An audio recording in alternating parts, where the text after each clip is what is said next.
So the most mentally tough, happiest, successful, that I'm putting that all together because those are inextricably connected. Those three things: mental toughness, happiness, right? And success. These people are excellent at choosing how to interpret reality, all outcomes, in ways that propel them. So I love all results. There is no failure in my world. There are only results. So welcome to Your Next Big Project is You, a podcast based around the theme of time. Time to be able to press pause on life. Time to reevaluate what's important. Time to reminisce about where you've come from, what you've learned, and what you've accomplished. Time to revisit your goals, dreams, and vision. And time to remember the people in your life. That's it, my friends. If you've got time, fasten your seatbelt and listen in as we discuss opportunities for the next 5 to 25 years of your life. And remember, your next big project is you.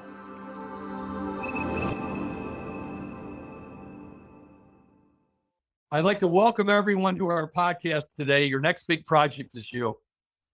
And what a special guest I have, a friend that I've gotten to know in the last decade, introduced by another very good friend and mentor of mine. Said, you got to meet Chris Dorris. Chris is in the heads of people. Chris is a performance coach. He deals with people in terms of their mental framework, challenging people to think and act differently. I met Chris. I fell in love with just the way he thinks. It's also positive in terms of what people are capable of becoming. And for that reason, Chris Dorris is our guest today. Welcome to the show today, Chris. Thank you, brother. Appreciate the invite, Leo. I see you got that Philly hat on. I see, you're bringing that East Coast roots to the podcast today. I love it. You know it, man. Love it. I left 27 years ago to move out here into the desert with the intention of staying 2 years for graduate school at Arizona State. 27 years later, here I am. But I still call Philly home. Yeah. At least you've got a Super Bowl too, something that I'm still going after. I'm in mourning a few days after one of the most horrific losses, being a masochistic member of the Bills Mafia. You and I want to show that, you and I always talk about the Eagles and the Bills and everything like this. And I'll leave that for another podcast or whatever. But Chris and I are both competitive and are big followers and unbelievably passionate about our communities and our teams and things. So we bring that into today. But Chris, you came out west here. Tell us about that journey. What the heck happened to you? What happened? I'll tell you what happened is I broke my leg playing hoops in Sea Isle City, New Jersey, while I was doing social work, and I would play hoops at night. And it was a really bad break, like compound fracture, bone protrusion. I mean, it was bad. Bad, yeah. It was Joe Theismann. Oh, wow. And after that, I stopped playing hoops. I started playing golf. And I discovered very rapidly, Leo, I don't know if you can relate to this at all, but golf's a little bit mental. Yeah. A little bit. A little bit? A little bit. Maybe a lot of bit. A lot of bit. Maybe it's entirely.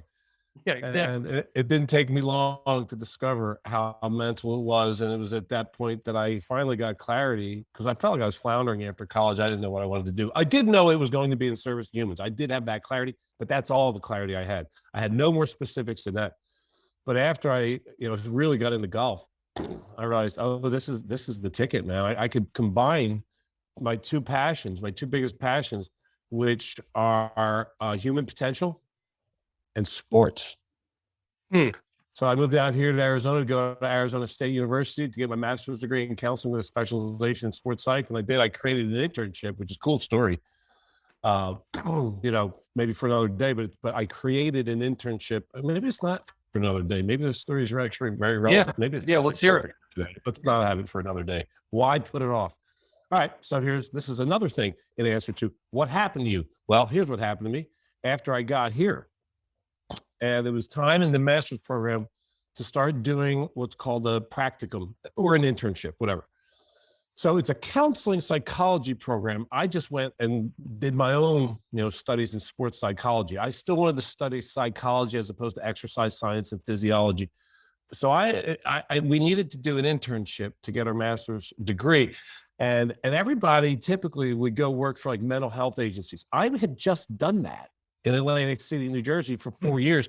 So I didn't want to go back and do something I already did for a career. I left that for a reason. So I'm kind of bummed. I don't know what I'm going to do. And I'm having a conversation with a classmate of mine. Her name is Teresa Kowalski. I always want to acknowledge her for this. For my entire life, I've been acknowledged for 30 years now. Just telling this story. Give her thank you, Teresa, if you watch this. So we're out in the parking lot after class, and I'm like kind of being whiny because she's, we're talking about her internships. And I'm going, I don't feel like doing another family services. And then she asked me 2 questions, Leo. These are 2 of the most brilliant questions that have shaped the way I live, that have shaped the way I coach, that shaped the way I speak, that shaped the way I write, that shaped the way I do everything. The first question was, all right, after I'm whining, I don't want to do it. Then she says, all right, CD, what would be perfect? She asked me, what would perfect look like? Leo, I couldn't even hear that question. And I started asking her clarification questions because I'm stuck in small thinking. I'm stuck. So they had given out like some list of like a menu at a restaurant, a list of like available internships. And they're all like, Jewish Family Service or like Phoenix Family Service or Children's this and that. And I'm like, none of it. I don't want anything on that menu. Right. So my head's stuck in that. So she goes, well, what would perfect look like? And I hear like, what would suck the least? It's a nice, it's a nice Eastern way Philly to think about that question, right? What would be the least sucky? And she goes, no, seriously, like, what would be the best case scenario? I'm going, you mean like in an unrealistic world? She's like, geez, CD, yes, that's what I said. What would be perfect? I'm like, well, all right, well, perfect. If we're doing that, she goes, that's what we're doing. I said, all right, then perfect would be I would work with the men's golf team here at ASU. And then as soon as I get done saying everything, but what the hell, what would they want with a non-contributing zero like me, who has none minutes of applied, and they're like the #1 team in the world. And she goes, simmer. And then she says she drops question number 2, Leo, which was perfect. She goes, why don't you ask?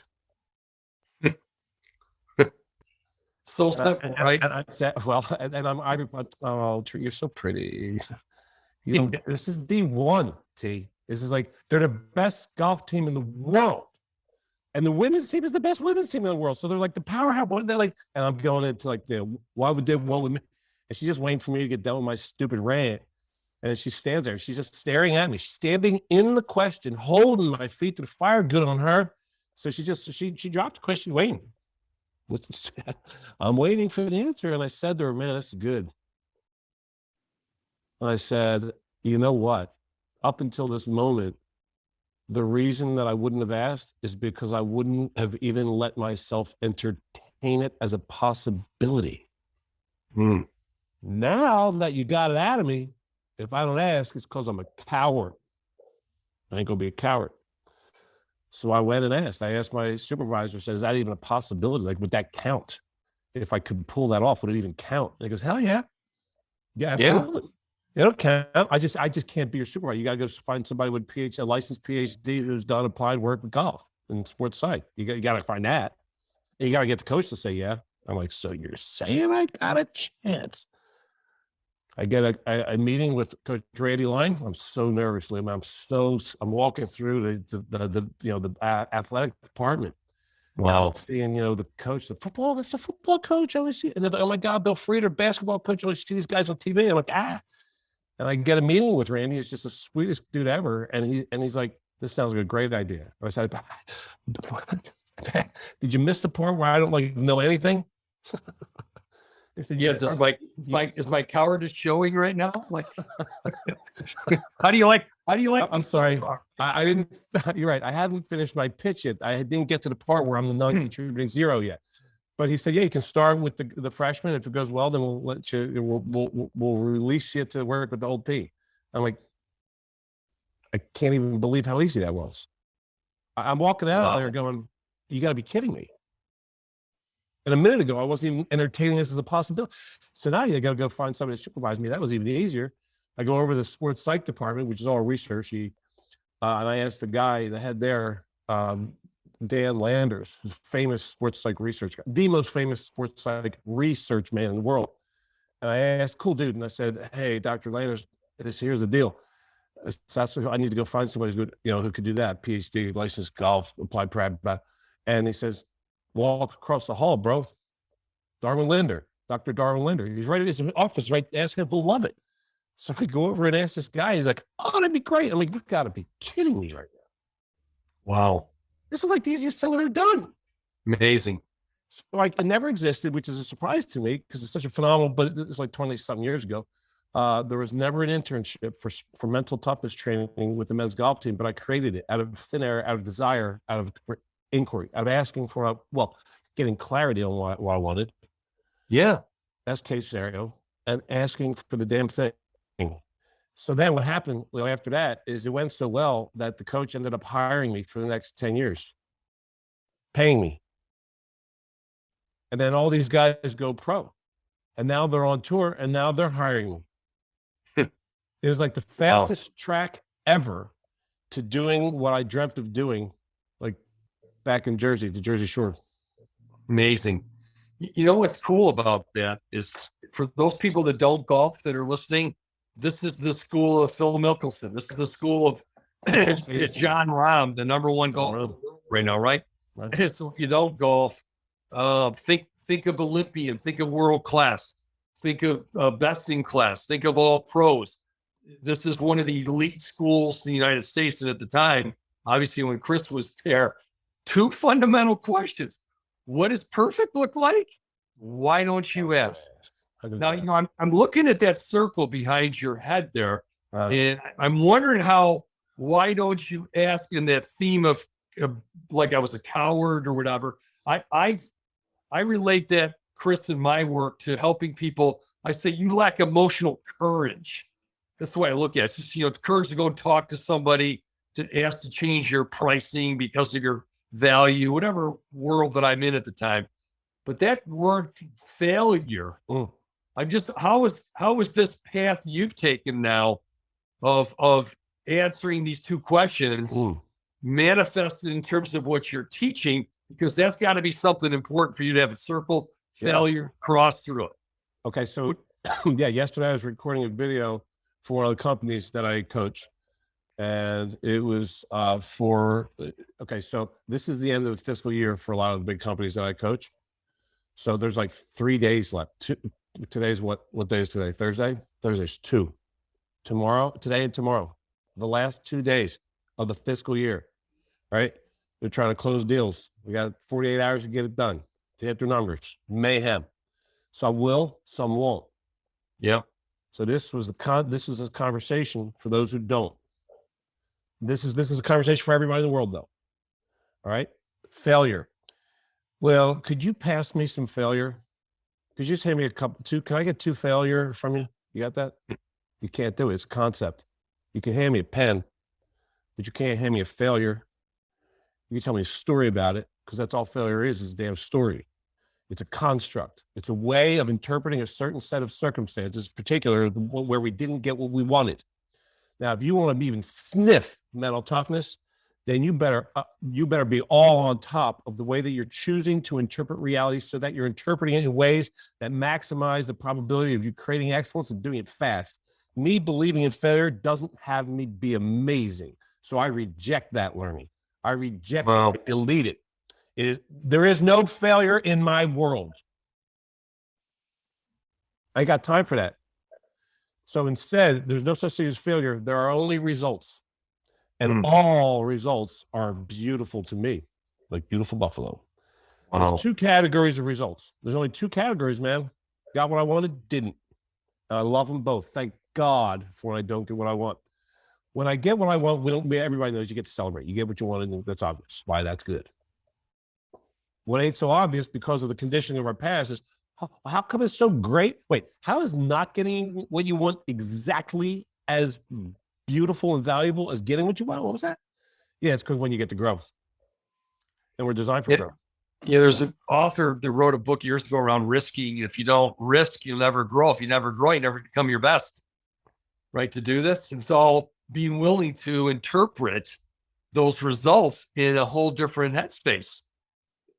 That's the way we need to look at this, right? That's what mental toughness training is all about, man. Is like, so the most mentally tough, happiest, successful, that I'm putting that all together because those are inextricably connected. Those three things: mental toughness, happiness, right? And success.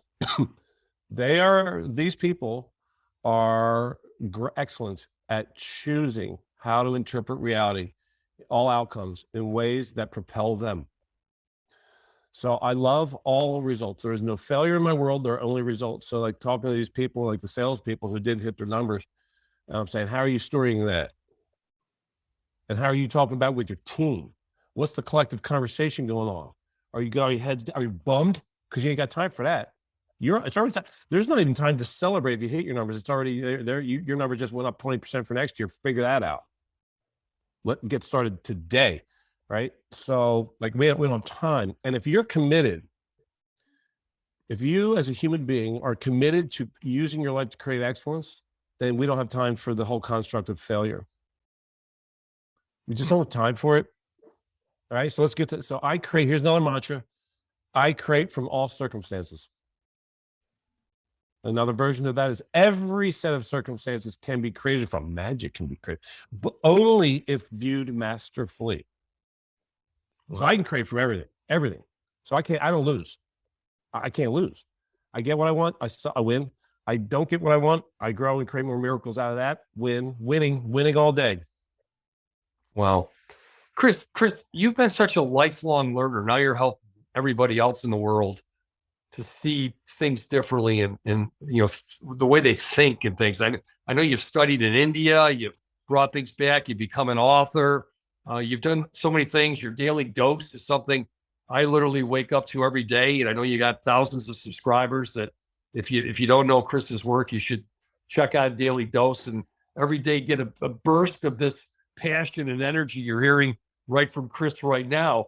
I'm just thinking of your journey and this learning. Was there something that took it to a whole nother edge of the passion and intensity that I'm hearing right now around all this? Million things. It's like never. So I will. Okay. So here's a paradox. When does a person become an expert? My answer is as soon as they decide to be, right? But when does the learning stop? And the obvious answer is never. So even though I am an expert and I'm happy to say I'm the best in the world at what I do, I treat myself as if I'm a novice, right? With respect to my continued growth and saw sharpening commitment, right? So staying in beginner's mind, so here's the paradox, right? I love that. I'm perfectly comfortable being the best in the world at what I do and occupying that space confidently, right? In fact, my clients need that from me. And what else they need from me is to always stay in beginner's mind at the same time. It's a paradox. It's a beautiful paradox, right? To keep beginner's mind, to stop with the arrogance of like, I already know that. I never want to say that. Ever want to say that. I want to say, maybe I've heard that before, but let's see how much I really get that, or how good am I at this? Did I really learn this? Yeah. It's a lifelong quest. I always talk about that pathway from going from good to great to extraordinary, just being our best to do this. And something's coming up with, some of my new work here behind me here, my sabbatical program where I'm helping a lot of folks that are transitioning to the next phase of their life, the next 5 to 25 years, call it next chapter, call it next season. Some call it my hockey clients in North America call it the third period, or it could be third to fourth quarter. I don't care which way you look at it. Something's come up though. I would love your perspective on this to help our listeners today. There's been a couple folks that literally, when they're thinking about some of the folks to attend the program, have questioned because of other people's credentials or their position in their companies, the monetary wealth that they might have accumulated. Am I worthy to be in a program with other people that maybe have accomplished more? And it's coming down to almost like these two questions that good person asked you about what they're like. Let's look at you though, because we're all people. This comes back to you about what's perfect for you, or how are you going to know unless you ask, right? The people are starting to I'm around people who question themselves, their worthiness. So how would you talk to them? I would scream at them. Good. I would preface it by saying, I love you. Stop playing small. Yeah. Yeah. Stop playing small. Do you have any idea you even remember? Like, you know what I would send them to? I would send them to watch this beautiful event that occurred in Salt Lake City that I was in attendance at, that I actually was part of. I was on stage during the skit where I got my butt kicked by the man who gave the lecture. It was this guy. As a matter of fact, my former coach, Steve Chandler. I'm sorry, this is Steve Chandler. This is Steve Hardison. This is Steve Hardison. So the event, if you're interested, is you can, if you just Google TBOLIT NFL.com, or just put TBOLIT NFL, just Google that and it'll show up. And it's a 2 hour and 10-minute video of a lecture that Steve gave on the topic of stopping questioning yourself and occupying your amazingness. It's in fact the event that inspired my all-in work, my all-in audio, which is the power of being infinitely committed, which requires you to first own the fact that you're a miracle designed to create miracles, right? So we have all been conditioned to play small. We've all been conditioned, right? So my vocation is about freeing ourselves from the conditioning of our past that would have us unnecessarily settle, struggle, or worse, suffer. That would have us play small, that would have us doubt ourselves, that would have such a thing as the imposter syndrome exist in the first place, right? That would have me rehearse. I'm freeing myself from the conditioning of my past. That would have me practice and actually get good at wondering if I'm any good. Well, whatever you practice, I love that, Chris, that sequencing. In my world, I talk about issues. People have challenges. They have circumstances, like you said, they sometimes turn into concerns, they elevate into problems. That sequencing that I believe I captured right. They settle, they struggle, and they suffer. Say more about that sequencing. Yeah, man. So the Gallup company, they do all the polls and the census and all that stuff. Sure. Every year they do a poll around in America on job satisfaction, on how happy people are with their careers. The results have been consistent for 30 years since they started doing it. And the results are that about 84% of people report disliking their jobs. That's heartbreaking. That's heartbreaking to me. Because you interpret that data. How can you interpret it any other way than to say everybody's settling? Why are you settling for that? This is my hypothesis. I'm open to being wrong, which I always want to be. But I'm feeling pretty strong about this one, which is that if that's been true for 30 years, that seems to be a pretty good indicator that people don't believe that they can have what they want, so they're settling for less. Yeah. Because of the conditioning of our past, because we've been conditioned to believe. Look, Teresa had to coach me up to she had to hammer it. What would CD? You're not listening. What would perfect? What do you say in an unrealistic world? It's yeah, I don't care about that. Unrealistic. That's such a stupid, useless word. Get rid of that shit. I'm asking you a question. What would be the best thing? And it was hard for me to even hear the question because of the condition of my past to have me play small, right? So we settle and we unnecessarily struggle. And a big way we do that is we put all this time in between us. We wait. I like the phrase, I love the mantra, create the state, don't wait. Let's stop putting time in between, unnecessary time in between us and the excellence that we're designed to create. Waiting for a certain number of dollars to be in your bank account before you feel financially secure. So stupid.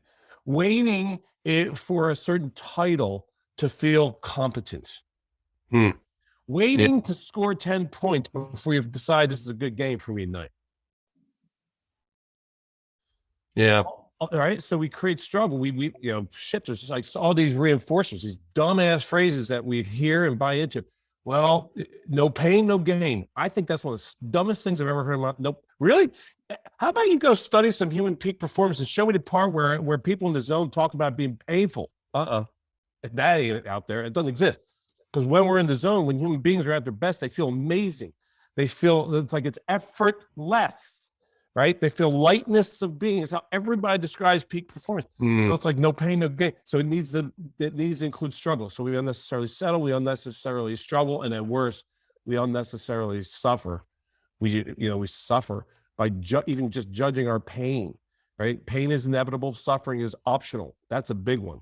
Pain is inevitable. Suffering is optional. So the difference is suffering comes when I judge the pain. Pain, thank God for the pain, right? The struggle, that's when we grow.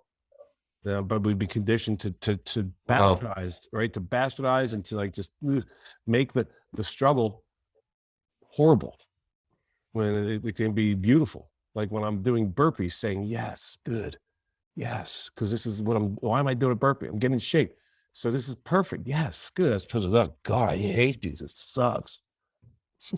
It's your interpretations of changing the paradigm of the way we think about things is what's really cool and interesting to me. In my world, a lot of the coaching that I do as well, I run into a lot of people that are very successful. They've accomplished a lot, but they get what I call proud and plateaued. They reach an interesting point of settling, but they're comfortable, Chris. And I'm wondering when comfortable is okay versus losing. It's almost like you're letting the atrophy of your mind and your opportunities in your life come to a point to say, yeah, I've achieved a lot. I got this much money in the bank. I got all these clients. Look at my reputation. I'm a club member. I've achieved this. I've done this. How do you like me so far? Guess what? I don't need to get any better. I run into that a lot, Chris. Well, this is a huge distinction. I actually wrote about it. I include this cool story in my first book. In fact, why don't I it's very short. So let me read it to you. Okay. Yeah, please. You're hitting on a huge, important distinction. Okay. So here's the story. It's entitled "The American Tourist and Mexican Fisherman, Author Unknown." An American tourist was at the pier of a small coastal Mexican village when a small boat with just one fisherman in it docked. Inside the small boat were a whole bunch of large yellowfin tuna. And the tourist, the American business dude, who, by the way, I'll just interject here, who has what we call the addiction to more for its own sake. So the tourist, the business guy, compliments the Mexican on the quality of the fish and the quantity, and they asks him how long did it take to catch all those. And the Mexican fisherman said, just a little while. And the tourist said, so why didn't you stay out longer and catch more? And the Mexican said, well, with this, I've got more than enough to support my family's needs. The tourist then says, what do you do with the rest of your time? And the Mexican fisherman said, I sleep late, I fish little, I play with my children, I take siesta with my wife, Maria, I stroll into the village each evening where I sip wine and play guitar with my amigos. I have a very full and beautiful life. And the tourist, the business guy, he scoffed. He says, I can help you. He says, you should spend more time fishing. And with the proceeds, buy a bigger boat. And with the proceeds for the bigger boat, you can buy several boats. Eventually, you have your own damn fleet of fishing boats. Instead of selling your catch to a middleman, you would sell directly to the processor, eventually opening your own cannery. You control the product, processing, and distribution. You could leave this small coastal fishing village and move to Mexico City, then LA, and eventually New York, where you could run your ever-expanding enterprise. The Mexican fisherman is like, okay, so how long will all that take? Tourist says, 15, 20 years. And the Mexican guy, the fisherman says, okay, and then what? The tourist laughed and said, the best part, because when the time's right, you'd sell your company's stock to the public, become very rich. You'd make millions. Millions. Huh. Then what? Then you would retire, move to a small coastal fishing village where you would sleep late, fish a little, play with your kids, take siesta with your wife, stroll into the village in the evenings where you could sip wine and play guitar with your amigos. We got to be careful, man, you and me and you. We got to be careful that we're not feeding the addiction to more for its own sake. So there is a difference between complacency and comfort. Like my definition of success, brother, is having your life on your terms. Yeah. I don't give a damn how much money. Dude, I've coached so many miserable, rich people. I don't give a damn about your bank account. That don't mean jack to me. That is not an indicator of success. That is just a piece of a very big puzzle of success. Terms. What are your terms? Is your life on your terms? And if it isn't, then you're not successful. Are you settling? Don't use the excuse. There's real comfort. Like that Mexican fisherman, most successful person in the world. I designed my life to suit my terms. It's perfect. Exactly. Right? So created the blueprint, right? Yeah. And so, but somebody else is looking at it that it's not what you're capable of becoming, even though you become what you wanted to become. Yeah, I don't need to go keep pursuing and creating and accomplishing and achieving, like because that makes me important or good or valuable. Hell, I'm already I'm amazing and valuable. Damn miracle with the expression of divine grace in human form, for God's sake. Now what? Well, let's just go create amazingness. Why? Because it's fun. I mean, if you got a better idea, that's cool. But I mean, sitting around watching daytime TV, I don't feel too good to me, but I don't want to go do things because I think I'm supposed to. Right. I want to be driven by get to, not need to. I want my whole life to be driven by get to. I get to go I get to go create things. I get to still have fun, doing whatever I'm passionate about until the day I die. Yeah. One of the authors that I like to read early on as well, that got into the principles of just creating a business that gives us more life. Something that we're enjoying, the happiness. I'm going through that right now myself. And here, 45 years now, literally my career, I'll doing things, selling, consulting, doing my best to help people to win in life and in business now. And I'm so much more, Chris, finding peace myself with the transition to helping people, these principles of leading a life with significance, leading a life now with no regrets, that I am happy, that I've created this, when I've got to what I wanted to get to, that they didn't have these regrets that manifested into abundance. Now I've got time and my talent and my treasure. I might want to do some other things I hadn't thought about. I got this different perspective. You know what? I be my best. I am doing that right now. And I'm fishing. I'm having fun. I'm laughing. I'm here. The kids are coming tonight. And I don't need to build a plant and process fish and sell it and create an IPO or something like this. And my legacy, talking about that, because a lot of the people I'm talking about, when I ask people, I said, when you think of all these principles, which one of these stand out to you? And for a lot of them, Chris, it came down to no regrets, and it came down to living their legacies. How do you coach people around that? Yeah, it's in terms of those things that they want to look back and say, I'm glad. It's almost like the bucket list movie, right? That there are these things that weren't carrying these what I call these rocks in their backpack. I like that. I love that. No rocks in your backpack, Nick. Get those rocks out of here, right? Throw those suckers. And then the issue of their legacy. And one of my faculty members, just brilliant on my team here, Bob Doherty, and he asked the question, he said, if you could rewind your life 10 years ago into your career, what would you have been thinking about legacy, or would you be thinking about your success at that time? Yeah. We were trying to get people to think. When you hear those words, what comes to your mind, Chris, about significance or regrets or legacy? Death. You and I and everyone listening to this or watching is closer to death now than when I started this sentence. The coolest scary thought, brother, but true. Well, let's have it. Let's hear it. All right. I'm presenting it in a dramatic fashion for a reason to serve. And let's also be inspired by it. Sure.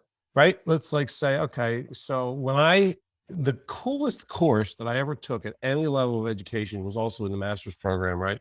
And it was on death. And there was a research study that we learned about that involved interviewing centenarians on what they would do different. Now you got to listen to these old people, because when you're on death's doorstep, your bullshit filter is fully intact. So they got no reasons to lie or smudge or fudge or candy coat. Right? So they're just laying it down. And here are 3 of the most popular responses. And there was a lot of uniformity in these responses. I would take more risks. I would slow down and appreciate how magical life is without me having to do a damn thing to it or for it. Just appreciate. 3, I would be way less obsessed with my own success and way more concerned about leaving a legacy, making a difference. Yeah. I took that course 30 years ago, man. That stuck. Yeah. That's stuck. Right? So I really learned from that. I was probably 26 at the time. I'm 53 now. Wow. And that has guided me. I let my success be a byproduct of making a difference, being a servant. One of my great coaches I just referenced, him, Steve Chandler, I learned from him, your bank account is a direct reflection of your level of service. Look at that. So right? Right on. So right on. Yeah. Yeah. And Bob Berg, one of the authors of The Go-Giver, he talks about that, right? That's a beautiful book too. And it's great mentality, right? Of legitimately prioritizing service. And that's part of your legacy, right? Over profit, letting profit be a byproduct, and I'm not saying, and that does not in any way mean deprioritizing, creating wealth. That's not what that means at all. I love creating wealth. That's fun. But it's not my number one driver. I let it be a byproduct. Like I'm using metrics, like paying attention. How am I creating wealth? How much am I creating wealth in this month? If it's lower than last month, then I better get service up. Wow. And that will, and like, me. So my legacies, I don't have kids and I'm not going to have children at this stage. So that my children will not be my legacy. They will not be a part of my life. I don't have them. So my legacy is my content. Yeah. Right. Which is why I take it so seriously, which is why I'm so grateful to you. We are creating content right now. This will be evergreen. This will last into the interwebs forever. Right. Can replace This is legacy. This is meaning. As soon as we hang up, I'm going to feel great. I already feel great. I feel amazing right now. The way we start this podcast is we're getting towards the end here. We're talking about your hoop career and your injury. And, I'm a big hoop fan as well. And we're talking about coaching as well. I had the pleasure to talk to the legendary coach John Wooden from UCLA years ago. And I asked him this question. In my case, I've got 4 kids and 5 grandkids and probably growing continually. I'm very blessed. But I remember I said, Coach, is there one thing that I could counsel my kids on, one of your precepts on life and coaching? And I'm on the phone, I'm talking, got my headset on, going through this with him. And he said, Leo, find a way to give of yourself. And he was all about stewardship and abundance and thinking and ways to make a difference in people's lives. And he said, search for ways, help your family, help your children to understand by giving of their time and their talents, their treasure where appropriate to impact the lives of others. And Leo and Chris, what I love about you is that you're all about service to people and helping people. That's what drives you. And that's what Coach Wooden was in essence saying, without expecting any reciprocation or anything coming back at you, you give to them. The universe will find its way to clap their hands for you or whatever it might be. And I'm just seeing the parallels, his legendary quote. We talked about some of these things. Success is peace of mind, which is the direct result of self-satisfaction and knowing we've done our best, become the best that we're capable of becoming. When I overlay that, Chris, to your theories and your concepts about success, what is it again, your definition, one more time before we close out? Having your life on your terms, which requires you to know what your terms are. What are my terms? What are my non-negotiables for my life? Yeah, just fabulous. Chris, you're impacting so many people, man. I love you as a buddy. That we've gotten to know each other. We've become brothers over the last few years here, just having some fun, laughing, but stretching I just realized, stretching the imagination, I just realized a few minutes ago, this was not intended. Well, this wasn't, I didn't do this consciously, but my water cup. Can you read it? Oh yeah. Yes. Yeah. That's where we spent a lot of time together, right there, right? man. Wow. Chris was a member of a faculty of a leadership program that we did. And we've been pretty much inseparable as friends for many years as a result of that emotionally connective moment that we spent trying to serve people, Chris, how can people reach you? Is there any better way to get your daily dose? As I recommend people should be doing this. What can they be doing so you can continually serve? Thank you for that, man. I appreciate that. Yeah, ChristopherDorris.com is my website. If you want to start getting the daily dose, mental toughness tips in 30 seconds or less, delivered to your inbox, your email inbox at 6 a.m., wherever you are in the world, every day of the year, then go to ChristopherDorris.com/lists, LISTS, and you'll get the daily dose, and you'll get my blogs that come out on every Tuesday, and you'll get my podcast episodes that come out every other Thursday. You just name, email, click, and you get all the goodies. No solicitations, just goodness. Chris, you're making a difference in the life of others. You are living with significance, and you are creating a legacy, buddy, with your content in everything that you continue to do. Thank you so much for joining us today. Thank you, brother. I appreciate you. Right back at you, man. I love the work. I love who you are, how you choose to be, and the impact that you're making. So thank you for the invitation. Thanks, man. See you, brother. Yep. Thank you.